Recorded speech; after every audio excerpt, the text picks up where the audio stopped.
নীলাচল ধাম যাই মু পারুনি নীলাচল ধাম যাই মু পারুনি এইଠି କରୁଛି দণ্ডবত হে জগন্নাথ হে জগন্নাথ হে জগন্নাথ জগন্নাথ তুম নন্দী ঘোষ টাଣି মু পারুনি এইଠି গঢ়িছি বলিরথ হে জগন্নাথ হে জগন্নাথ হে জগন্নাথ জগন্নাথ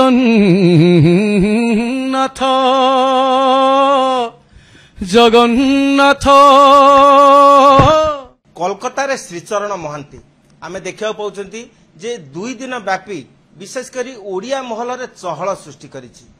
श्रीचरण महांती कोलकाता विमान बंदर अवतरण करछंती परे जगन्नाथ सांस्कृतिक संगठन को जाइछंती एवं तापरे श्रीचरण महांती को नै चर्चा आमे देखा पाइले जे मंदिर ठारू आरंभ करी कार्यालय पर्यंत प्रतिटी स्थान रे श्रीचरण महांती को स्वागत करा जाउछि। एक भिन्न परिमंडल सृष्टि होइछि। आज कलिंग टीवी कार्यालय रे से श्रीचरण महांती उपस्थित अछंती। आमे देखा पाउछन जे बहु संगठन तांको संबर्धना देबा पई उपस्थित अछंती एवं यहा मध्य रे ओडिशा वेलफेयर सोसाइटी पक्षरु प्रवासी सौरभ सम्मान मध्य से पाइछन्ती। आमे स्वागत जनाउछु।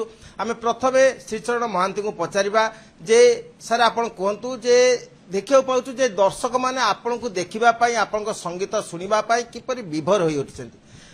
आमे प्रत्येक जानिबा चाहंती जे आपण के जो तारका जीवन रो जो सफलता आर प्रथम सोपान कोन सर सबटु बड़ कथा होछि आज्ञा मोर सौभाग्य भाग्य जे महाप्रभुंकर अनेक गीत मु गाइछि। महाप्रभुंक प्रति मोर समर्पण एक जगन्नाथ द्वितीय नास्ति सेथि पई प्रवासी ओडिया भाई माने कलिकता रे एते जगन्नाथ को भल पाती ओडिया माने आज्ञा जानी थे जुआड़े गले महाप्रभु को सांगरे नहीं गले आ महाप्रभुंकर प्रसाद को भी नहीं चारिआडे लोकमुख को आनिले। तेणु से जगन्नाथ प्रेमी सब ओडिया भाई माने समस्ते आज भल पाई मते डाकिचंती कलिकता पाई कलिकतार कार्यक्रम पाई सांस्कृतिक ओडिया सांस्कृतिक जगन्नाथ कार्यक्रम अच्छी से आसी समस्ते खुशी आ मु भी बहुत खुशी। संगीत पिलादिनु मोर निशा आपण जतबले संगीत परिवेशन करथिले या पूर्व यात्रा शिल्प सहित युक्त थिले जेतबले नुआ नुआ करी मु कटक आस्थाई गाँरु क्यारियर करिया पई सेतबले गीत मोर हिट न थाए मार्केट रे आज्ञा गाई थाए भजन आधुनिक केते किंतु गोटे ओडिशा रे गोटे गीत पॉपुलर हवा हृदय रे छुईबा हृदय रे रहिबा से जाय मते मोर नथिला आसी नथिला गीत बोधुए महाप्रभुंकर करुणा और कृपा मो प्रति नथिला।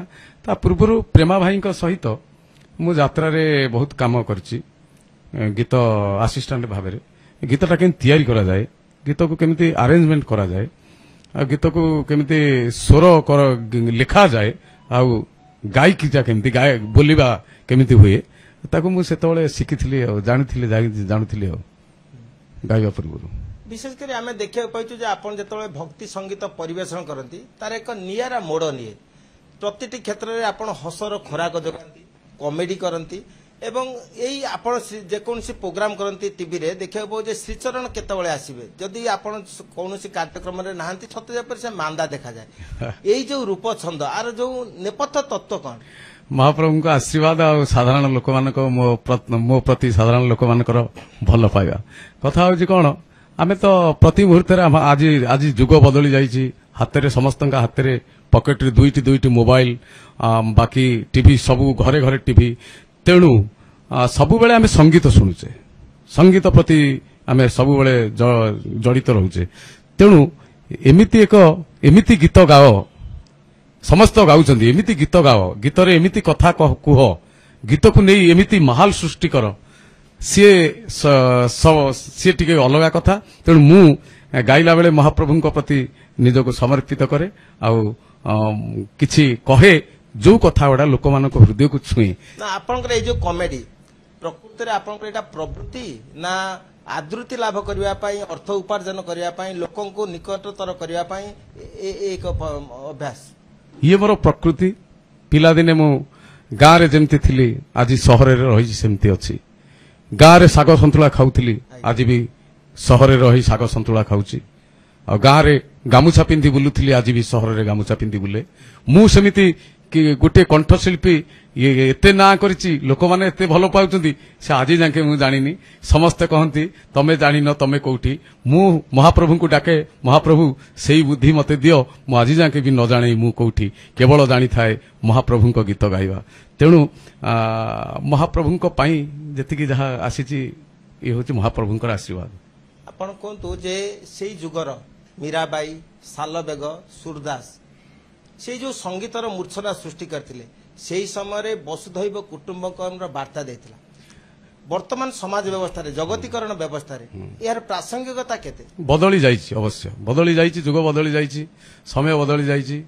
ସମୟ ବଦଳିବା ସହିତ ଲୋକମାନଙ୍କର ପ୍ରକୃତି ପ୍ରବୃତ୍ତି ବଦଳି ଯାଇଛି। ସେତେବେଳେ ଥିଲା କେବଳ ଭଜନ ଜଣାଣ, ମହାପ୍ରଭୁଙ୍କ ପ୍ରତି ସମର୍ପଣ, ମୀରାବାଇଙ୍କର ଯେତିକି ସମ୍ପର୍କ, ଯେତିକି ତନରେ ମନରେ ହୃଦୟରେ ପ୍ରାଣରେ କେବଳ କୃଷ୍ଣ କୃଷ୍ଣ କୃଷ୍ଣ। ସାଲବେଗଙ୍କର ଜଗନ୍ନାଥମୟ, ସେ ସମୟ ସେ ଲେଖାରେ ଯାହା ଥିଲା ଲୋକମାନଙ୍କର ହୃଦୟକୁ ଛୁଇଁଥିଲା। ଆଜି ମଧ୍ୟ ସେମିତି ଲେଖା ହଉଛି, କିଛି କିଛି ଲେଖା ବି ସେମିତି ହଉନି, ଯାହାକି ସମୟ ବଦଳି ଯାଇଛି। ମୁଁ ସେତେବେଳର ଲୋକମାନଙ୍କର ଈଶ୍ୱର ପ୍ରେମ, ଜଗନ୍ନାଥ ପ୍ରେମ, କୃଷ୍ଣ ପ୍ରେମ ଥିଲା ସବୁଠୁ ନିଆରା। ଆଜିକାଲି ଟିକେ ବଦଳି ଯାଇଛି, ଲୋକମାନଙ୍କ ପ୍ରତି ଈଶ୍ୱରଙ୍କ ପ୍ରତି ଭାବ ସେମିତି ନାହିଁ, ଆଉ ଭାବରୁ ଦୂରେଇ ଯାଇଛନ୍ତି। ଫଳରେ ସେ ଟିକେ ଅଭାବ ରହେ। ଆଉ ଏଇ ସନ୍ଦିକ୍ଷଣରେ ଆପଣ କଣ ପରାମର୍ଶ ଦେବାକୁ ଚାହାନ୍ତି? ପରାମର୍ଶ ଏତିକି, କଣ୍ଠଶିଳ୍ପୀ ମାନଙ୍କୁ, ସଙ୍ଗୀତର ଯେଉଁମାନେ ଯାଦୁଗରୀ ସଙ୍ଗୀତ ସ୍ୱରକାର ଗୀତିକାର, ସେମାନଙ୍କୁ ମୋ ତରଫରୁ ଅନୁରୋଧ, ଭାବର ଲେଖା ଯଦି ଗୋଟେ ଲେଖା ଭାବରେ ଲେଖା ହେଇଛି, ସେ ଲେଖାଟାକୁ ଭାବରେ ସ୍ୱର ହେଇଯାଏ। ଯଦି ସେ ସ୍ୱରଟି ଭାବରେ ହେଇଛି, ଜଣେ ଗାୟକ ତାକୁ ଭାବରେ ଗାଇଦିଏ।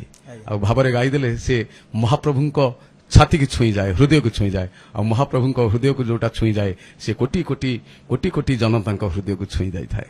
ଆପଣ କଣ୍ଠର ସ୍ରଷ୍ଟା ହେଉଛନ୍ତି ଈଶ୍ୱର। ଆପଣ ଏ ଯୋଉ ସଙ୍ଗୀତ ପରିବେଷଣ କରୁଛନ୍ତି, ଆର ଯୋଉ ଅନ୍ତତତ୍ତ୍ୱ ଆପଣ ଈଶ୍ୱରଙ୍କୁ ସମର୍ପଣ କରିବେ ନା ସାଧାରଣ ଜନତାଙ୍କୁ ସମର୍ପଣ ନେଇ ବାହା ନେବେ? ଆଗ ଆମେ ଈଶ୍ୱରଙ୍କୁ ସମର୍ପଣ କରିବୁ, ଭାବରେ ଗାଇବୁ। ଷ୍ଟୁଡିଓରେ ମୁଁ ଗାଇଲା ବେଳେ ମୋ ସାମ୍ନାରେ ମାଇକ୍ରୋଫୋନ ଆଉ ମହାପ୍ରଭୁ ଜଗନ୍ନାଥ, ମହାପ୍ରଭୁଙ୍କୁ ମନେ ପକେଇ ଏଇ ଶବ୍ଦଟାକୁ କେମିତି ଗାଇଲେ ଦରଦି ଲାଗିବ, ଆଉ ସେ ଦରଦିଟି ଛାତି ଭିତରକୁ ଗଳିଯିବ। ଗାଇଲା ବେଳେ ମୁଁ ଏଇଟାକୁ ଜଗନ୍ନାଥଙ୍କୁ ଲକ୍ଷ୍ୟ କରି ଗାଇଥାଏ। ବାକି ଆଉ ସାଧାରଣ ଲୋକ ତ ନିହାତି ଜରୁରୀ, ସାଧାରଣ ଲୋକଙ୍କର ଭଲ ପାଇବା ଆଉ ସାଧାରଣ ଲୋକ ଆମକୁ ପ୍ରଶଂସା କରିବା, ଏଇଟା ବି ନିହାତି ଦରକାର। ଆଉ ସାଧାରଣ ଲୋକଙ୍କ ହୃଦୟରେ ଗୀତଟି ରହିବା ଦରକାର।